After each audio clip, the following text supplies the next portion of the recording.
Assalamualaikum warahmatullahi wabarakatuh. Saya Nadila Oktaviani Mustaqorina. Pada kesempatan kali ini, saya bersama kelompok saya akan mempresentasikan materi tentang perencanaan pembangunan, produk dan model perencanaan wilayah. Pada produk perencanaan wilayah terdapat 3 poin pembahasan. Yang pertama yakni rencana pembangunan wilayah, yang kedua rencana tata ruang wilayah, yang ketiga prinsip pembangunan wilayah. Rencana pembangunan wilayah. Menurut Undang-Undang Nomor 25 Tahun 2014 mendefinisikan sebagai Sistem Perencanaan Pembangunan Nasional atau SPPN yang merupakan suatu kesatuan tata cara perencanaan pembangunan untuk menghasilkan rencana-rencana pembangunan baik itu jangka panjang, jangka menengah, dan jangka tahunan yang dilaksanakan oleh unsur penyelenggara negara dan masyarakat baik di tingkat pusat maupun tingkat daerah. Saya Susan Fitri Ayuandani di sini akan menjelaskan tujuan Sistem Perencanaan Pembangunan Nasional atau SPPN. 1. Mendukung koordinasi antar pelaku pembangunan. 2. Menjamin terciptanya integrasi, sinkronisasi, dan sinergi baik antar daerah, antar ruang, antar waktu, antar fungsi pemerintah maupun antar pusat dan daerah. 3. Menjamin keterkaitan dan konsistensi antara perencanaan, penganggaran, pelaksanaan, dan pengawasan. 4. Mengoptimalkan partisipasi masyarakat. Dan kelima, menjamin tercapainya penggunaan sumber daya secara efisien, efektif, berkeadilan, dan berkelanjutan. Perencanaan pembangunan disusun secara sistematis, terpadu, menyeluruh, dan tanggap terhadap perubahan. Rencana pembangunan meliputi 1. Rencana pembangunan jangka panjang dengan periode 20 tahun. 2. Rencana pembangunan jangka menengah dengan periode 5 tahun. 3. Rencana pembangunan jangka menengah kementerian atau lembaga yang selanjutnya disebut rencana strategis kementerian atau lembaga dengan periode 5 tahun. Yang keempat, rencana pembangunan jangka menengah satuan kerja perangkat daerah dengan periode 5 tahun. Yang kelima, rencana pembangunan tahunan daerah yang selanjutnya disebut rencana kerja pemerintah daerah dengan periode 1 tahun. 6. Rencana pembangunan tahunan kementerian atau lembaga yang selanjutnya disebut rencana kerja kementerian atau lembaga dengan periode 1 tahun. Yang ketujuh, rencana pembangunan tahunan satuan kerja perangkat daerah yang selanjutnya disebut rencana kerja satuan kerja perangkat daerah dengan periode 1 tahun. Saya akan melanjutkan penjelasan dari produk perencanaan wilayah. Yang kedua yaitu ada rencana tata ruang wilayah. Menurut Permendagri Nomor 86 Tahun 2017 Pasal 1 Ayat 64, rencana tata ruang wilayah yang selanjutnya disingkat RT/RW adalah hasil perencanaan tata ruang yang merupakan penjabaran strategi dan arahan kebijakan pemanfaatan ruang wilayah nasional, provinsi, dan kabupaten atau kota ke dalam struktur pola pemanfaatan ruang wilayah. Jenis tata ruang perencanaan terbagi menjadi 3, yaitu yang pertama, perencanaan tata ruang wilayah nasional. Sudah diatur dalam Peraturan Pemerintah Republik Indonesia Nomor 26 Tahun 2008 tentang Rencana Tata Ruang Wilayah Nasional, arahan kebijakan dan strategi pemanfaatan ruang wilayah negara yang dijadikan acuan perencanaan jangka panjang. Rentan jangka panjang perencanaan tata ruang wilayah nasional adalah 20 tahun. Penjelasan selanjutnya akan diteruskan sama Mbak Ria. Assalamualaikum warahmatullahi wabarakatuh. Saya akan melanjutkan presentasi dari poin kedua, rencana tata ruang wilayah. B. Perencanaan tata ruang wilayah provinsi. Provinsi 1. Sebagai dasar formulasi kebijakan dan strategi penataan ruang wilayah provinsi. 2. Memberikan arah penyusunan indikasi program utama dalam rencana tata ruang wilayah. 3. Sebagai dasar penetapan pengendalian pemanfaatan ruang wilayah provinsi. C. Rencana tata ruang wilayah kabupaten atau kota. Sesuai Undang-Undang Nomor 26 Tahun 2017 tentang penataan ruang pasal 11 ayat 2. Pemerintah kabupaten berwenang dalam melaksanakan penataan ruang wilayah kabupaten. Penataan tersebut meliputi perencanaan tata ruang wilayah kabupaten, pemanfaatan ruang wilayah kabupaten, dan pengendalian pemanfaatan ruang wilayah kabupaten. Rencana Tata Ruang Wilayah atau RTRW merupakan produk dari hasil Rencana Tata Ruang atau RTR, di mana jika dilihat dari ruang lingkup materinya tergolong dalam Rencana Umum Tata Ruang. RTRW kemudian dapat digolongkan lagi berdasarkan ruang lingkup wilayahnya, yang terdiri dari 1. Rencana Tata Ruang Wilayah Provinsi atau RTRWP, 2. Rencana Tata Ruang Wilayah Kabupaten dan Kota atau RTRWK. Berikut kami lampirkan struktur jenis-jenis rencana tata ruang.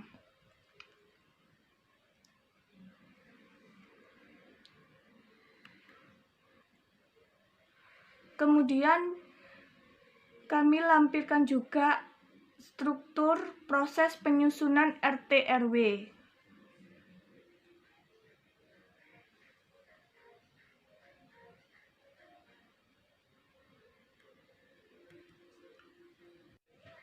Selanjutnya, pemateri berikutnya akan dilanjutkan oleh Saudari Muafiq Lailatul Aini.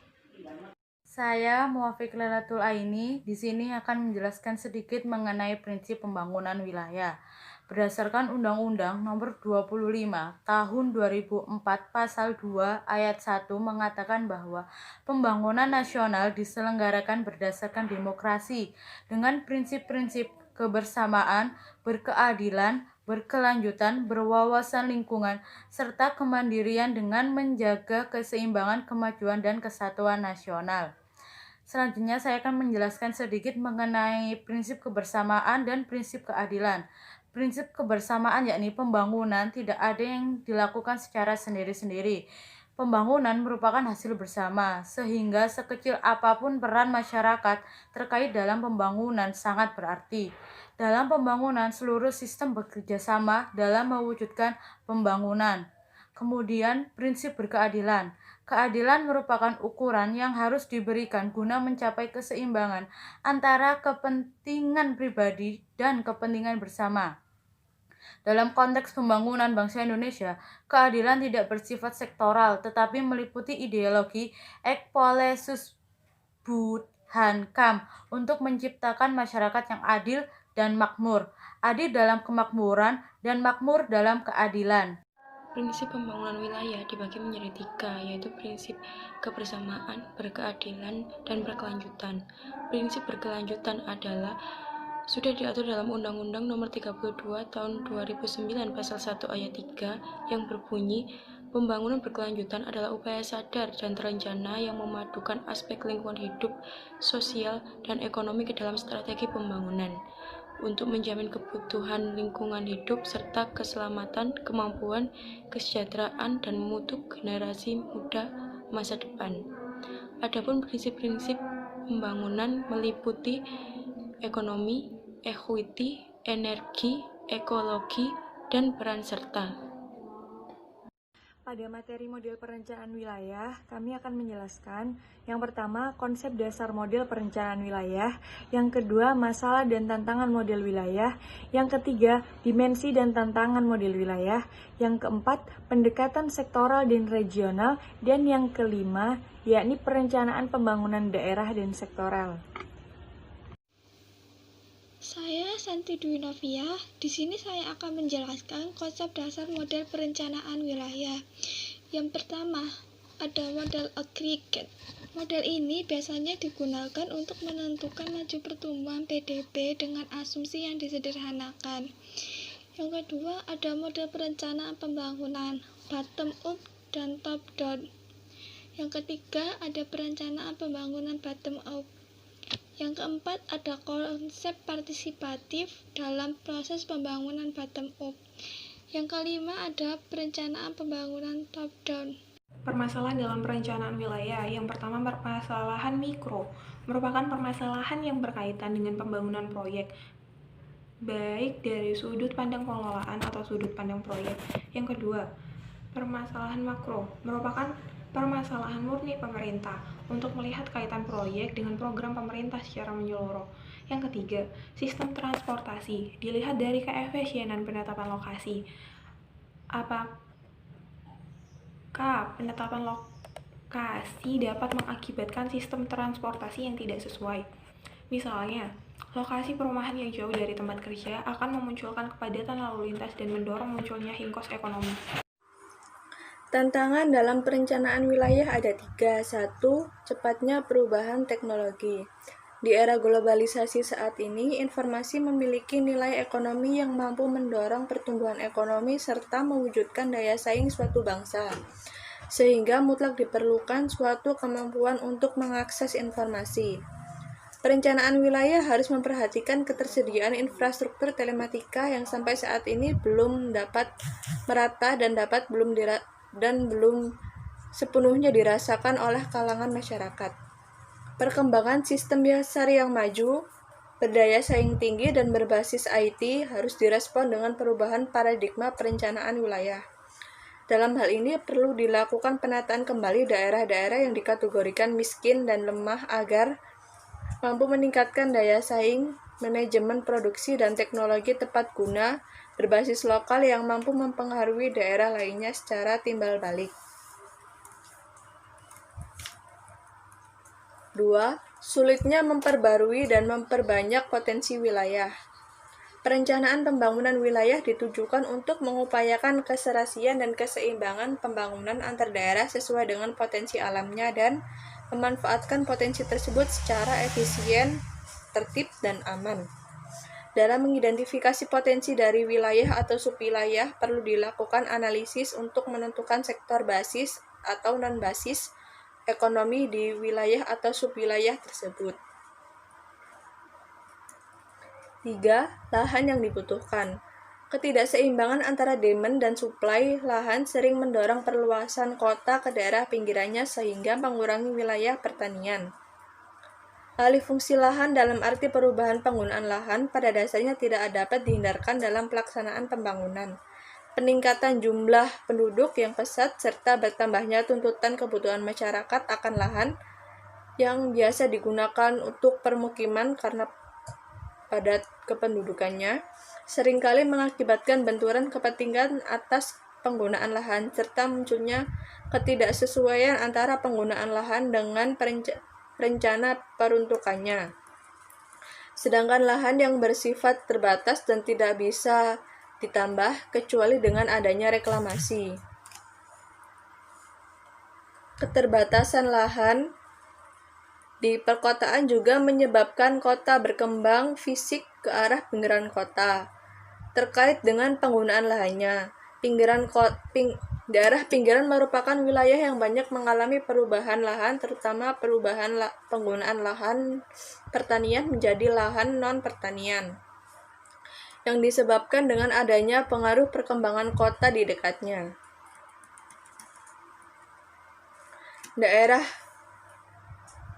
Penurunan luas lahan pertanian di wilayah ini perlu mendapatkan perhatian khusus mengingat hal ini akan berdampak negatif terhadap kehidupan kekotaan maupun kedesaan. Mengingat wilayah ini merupakan wilayah yang akan berubah menjadi kota sepenuhnya di masa yang akan datang, maka perlu komitmen dari penentu kebijakan untuk mengelola dan menata WPU agar menjadi kota yang ideal sesuai dengan konsep kota yang berkelanjutan. Memperbaiki kesalahan dalam perencanaan yang sudah dilaksanakan di lapangan dalam rangka peningkatan mutu pelaksanaan program dan pengembangan lingkup internal manajemen. Tuntutan kualitas dan kuantitas mutu program merupakan keharusan karena penyelenggaraan pelaksanaan program dan pengembangan yang bermutu merupakan bagian dari akuntabilitas. Akuntabilitas mampu membatasi ruang gerak terjadinya perubahan dan pengulangan serta revisi perencanaan. Oleh karena itu, untuk mewujudkan akuntabilitas pelaksanaan program dan pengembangan dibutuhkan adanya sebuah program monitoring dan evaluasi dengan menggunakan suatu aturan, ukuran, dan kriteria sebagai indikator keberhasilan suatu pekerjaan atau perencanaan. Saya Aprilia Dinovita akan melanjutkan pada bagian dimensi dan tantangan model perencanaan wilayah. Dimensi dan tantangan model perencanaan wilayah ada 5, yaitu yang pertama kapasitas. Kapasitas mengarah pada daya kemampuan secara mendasar yang dimiliki oleh pemerintah pada saat membuat atau melakukan model perencanaan wilayah, seperti adanya pelayanan urbanisasi, service delivery, dan lain sebagainya. Yang kedua, sumber daya finansial. Sumber daya finansial merupakan sumber daya yang berkaitan dengan keuangan pemerintahan dalam membuat atau melakukan model perencanaan wilayah. Seperti, apakah keuangan yang dimiliki oleh daerah dapat dikelola dengan baik oleh pemerintah dalam rangka untuk membuat atau melakukan model perencanaan wilayah. Yang ketiga, keanekaragaman. Keanekaragaman merupakan suatu kondisi yang mengarah pada adanya suatu perbedaan-perbedaan yang terjadi pada saat membuat atau melakukan model perencanaan wilayah, seperti adanya ketimpangan, konflik sosial, dan lain sebagainya. Perkenalkan, saya Nurbianto. Di sini saya akan melanjutkan tentang dimensi dan tantangan model wilayah. Di sini ada keamanan. Keamanan merupakan usaha dalam melindungi sesuatu dari hal yang dianggap tidak baik atau tidak menguntungkan atau sesuatu keadaan yang bebas dari bahaya. Jadi dengan adanya keamanan ini diharapkan bisa terbebas dari kekerasan ataupun kejahatan, serta mengarah pada adanya hukum dan ketertiban pada saat membuat atau melakukan model perencanaan wilayah. Kemudian ada kewenangan. Kewenangan merupakan suatu hak yang dimiliki oleh pemerintah untuk melakukan sesuatu atau memerintah pihak lain untuk melakukan atau tidak melakukan sesuatu dalam rangka untuk membuat atau melakukan perencanaan wilayah, seperti distribusi kekuasaan, desentralisasi, dan lain sebagainya. Pendekatan sektor dan regional. Pendekatan sektor adalah di mana seluruh kegiatan ekonomi di dalam wilayah perencanaan dikelompokkan atas sektor-sektor selanjutnya. Setiap sektor dianalisis satu persatu dari masing-masing sektor, dilihat potensi serta peluang. Selanjutnya menetapkan apa yang dapat ditingkatkan dan di mana lokasi dari kegiatan peningkatan tersebut. Saya Nanda Bayu Saputra akan melanjutkan pada bagian pendekatan regional. Pendekatan regional memperhatikan penggunaan ruang untuk kegiatan produksi atau jasa dan juga memprediksi arah konsentrasi kegiatan dan memperkirakan kebutuhan fasilitas untuk masing-masing konsentrasi serta merencanakan jaring penghubung sehingga berbagai konsentrasi kegiatan dapat dihubungkan secara efisien. Pendekatan regional merupakan pendekatan yang memandang wilayah sebagai kumpulan dari bagian-bagian wilayah yang lebih kecil dengan segenap potensi dan daya tariknya masing-masing.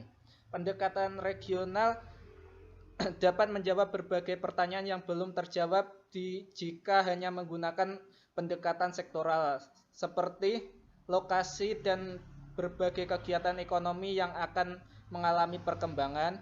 Kedua, penyebaran penduduk di masa yang akan datang dan kemungkinan munculnya pusat pertumbuhan baru. Ketiga, adanya perubahan pada struktur ruang wilayah dan prasarana yang perlu dibangun untuk mendukung perubahan struktur ruang tersebut. Keempat, perlunya penyediaan berbagai fasilitas sosial yang seimbang pada pusat pemukiman dan pusat berbagai kegiatan ekonomi. Dan yang terakhir, perencanaan jaringan penghubung akan menghubungkan berbagai kegiatan dan pemukiman secara efektif dan efisien. Saya Indra Puspitasari. Di sini saya akan menjelaskan tentang perencanaan pembangunan daerah dan sektoral, di mana perencanaan pembangunan daerah dan sektoral ini adalah salah satu poin dari produk dan model perencanaan wilayah. Nah, perencanaan pembangunan daerah menurut Permendagri nomor 54 tahun 2010, perencanaan pembangunan daerah adalah suatu proses penyusunan tahapan-tahapan kegiatan yang melibatkan berbagai unsur pemangku kepentingan di dalamnya, guna pemanfaatan dan pengalokasian sumber daya yang ada dalam rangka meningkatkan kesejahteraan sosial dalam suatu lingkungan wilayah atau daerah dalam jangka waktu tertentu. Jadi, perencanaan pembangunan daerah ini ada untuk pemanfaatan suatu sumber daya yang ada di suatu daerah atau suatu wilayah. Nah, bukan hanya sumber dayanya itu sendiri adalah sumber daya alam dan sumber daya manusianya. Jadi, perencanaan pembangunan daerah ini adalah salah satu upaya untuk mewujudkan suatu pembangunan dan pemerataan pembangunan pada suatu daerah atau wilayah yang memanfaatkan sumber daya yang ada dalam suatu wilayah tersebut, entah itu sumber daya alam maupun sumber daya manusianya sendiri. Nah, di dalam suatu perencanaan pembangunan daerah atau wilayah itu ada terdiri dari beberapa perencanaan. Di antaranya adalah RPJPD, RPJMD, dan RKPD. Nah, untuk RPJPD sendiri adalah sasaran pokok pembangunan daerah jangka panjang untuk 20 tahun ke depan yang disusun dengan berpedoman pada rencana pembangunan jangka panjang nasional atau RPJPN dan rencana tata ruang wilayah. Nah, untuk RPJMD sendiri adalah RPJMD ini suatu program dari perangkat daerah dan lintas perangkat daerah yang disertai dengan kerangka pendanaan bersifat indikatif untuk jangka waktu 5 tahun ke depan yang disusun dengan berpedoman pada RPJPD dan RPJMN. Nah, RPJMD ini adalah rencana pembangunan jangka menengah daerah yang mana rencana pembangunan daerah ini hanya bersifat hanya 5 tahun saja. Nah, selanjutnya adalah RKPD. Nah, RKPD di sini berisikan penjabaran dari RPJMD yang memuat rancangan kerangka ekonomi daerah, prioritas pembangunan daerah, dan serta rencana kerja dan pendanaan untuk jangka waktu 1 tahun yang disusun dengan berpedoman pada rencana kerja pemerintah dan program strategis nasional yang ditetapkan oleh pemerintah pusat. Nah, RPJMD, RPJPD, dan RKPD adalah salah satu dari program atau sasaran pokok dari pemerintah pusat, daerah, maupun kabupaten kota serta provinsi.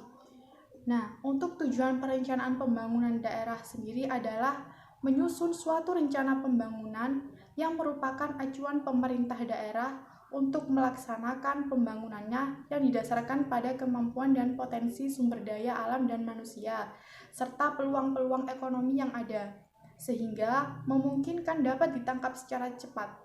Dan manfaatnya adalah diharapkan terjadinya peningkatan kualitas atau taraf hidup masyarakat, sehingga menikmati kehidupannya lebih baik dari sebelumnya, dan daerah dapat berkembang secara cepat dan berkelanjutan. Nah, adanya perencanaan pembangunan daerah ini adalah seperti yang sudah saya katakan tadi adalah untuk menjadi suatu program pembangunan untuk mempercepat mempercepat pembangunan daerah dan kehidupan yang lebih baik oleh suatu daerah, baik itu dari sisi masyarakatnya maupun dalam sisi sumber daya alamnya. Nah, perencanaan pembangunan daerah ini bukan hanya bersifat pada perencanaan pembangunan daerah ini itu meliputi perencanaan pembangunan ekonomi, pendidikan, kesehatan, dan dan sektor sosial, dan beberapa sektor yang lainnya. Nah, juga pembangunan pada infrastruktur dan pembangunan yang dilaksanakan secara terpadu oleh sektoral, publik, dan swasta. Nah, selanjutnya adalah perencanaan pembangunan sektoral. Nah, perencanaan pembangunan sektoral merupakan perencanaan yang dilakukan dengan pendekatan sektor. Yang dimaksud dengan sektor adalah kumpulan dari kegiatan-kegiatan atau program-program yang mempunyai persamaan ciri-ciri dan tujuannya. Nah, dalam perencanaan pembangunan sektor ini sama halnya seperti pendekatan-pendekatan yang sudah dijelaskan sebelumnya tadi, yaitu pendekatan sektoral dan regional. Nah, dalam perencanaan sektoral ini kita itu bukan hanya fokus pada pembangunan ekonomi, tetapi pembangunan pendidikan, pertanian, industri, kesehatan, dan beberapa lainnya. Nah, di sini kita mengambil fokus pada perencanaan pembangunan ekonomi daerah. Nah, untuk pembangunan ekonomi daerah sendiri adalah proses antara pemerintah daerah dan masyarakat mengelola sumber daya dan membentuk pada kemitraan untuk menciptakan lapangan kerja yang dapat meningkatkan pertumbuhan ekonomi. Nah, adanya lapangan kerja itu dapat meningkatkan pertumbuhan ekonomi dari suatu wilayah atau daerah tersebut. Nah, semakin banyak industri, semakin meningkatnya UMKM, semakin cepat juga peningkatan pada pertumbuhan dan pembangunan ekonominya. Nah, tetapi dalam pembangunan ekonomi ini terdapat beberapa masalah. Bukan hanya ekonomi, pembangunan daerah juga terdapat beberapa masalah adalah potensi sumber daya manusia dan kebijakan yang tidak sesuai. Nah, maksudnya adalah dalam perencanaan pembangunan daerah ini ada hambatan, yaitu adalah sumber daya manusianya yang tidak berkompeten, tidak memiliki kualitas yang baik, dan juga masih belum bisa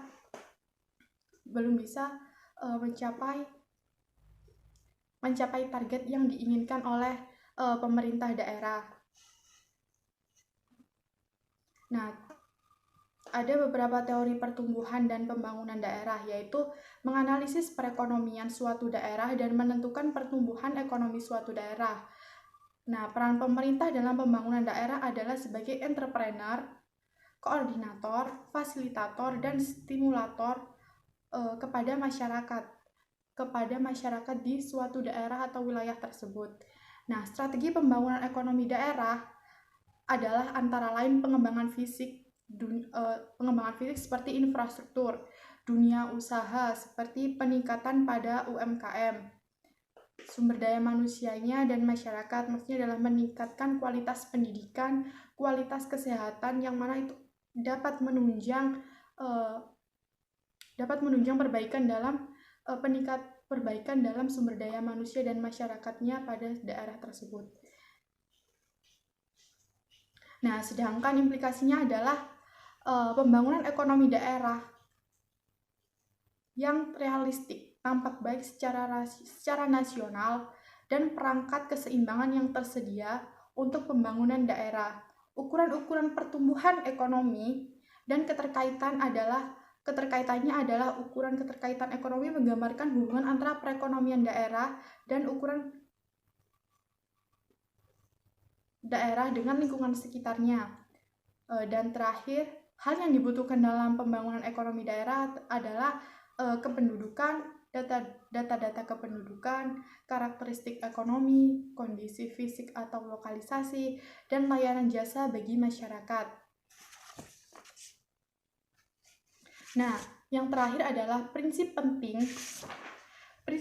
dalam pelaksanaan perencanaan pembangunan daerah dan sektoral yang utuh dan terpadu adalah kemampuan menemukan potensi daerah yang ada untuk dikembangkan dengan berbagai masukan program pembangunan dari daerah itu sendiri, di mana Kemampuan untuk mewujudkan efisiensi dan efektivitas fungsi perencanaan dalam pembangunan daerah dan penganggaran pembangunan suatu daerah sangat dibutuhkan untuk mencapai tujuan dari perencanaan pembangunan daerah.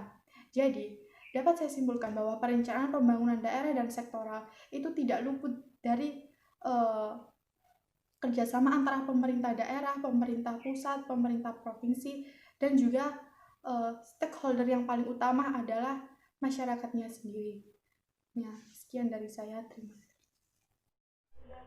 Saya Filianti Wadastuti, NIM 18202010006. Jadi kesimpulan dari materi yang kelompok kami paparkan yaitu bahwa produk perencanaan pembangunan wilayah memuat mengenai rencana pembangunan wilayah seperti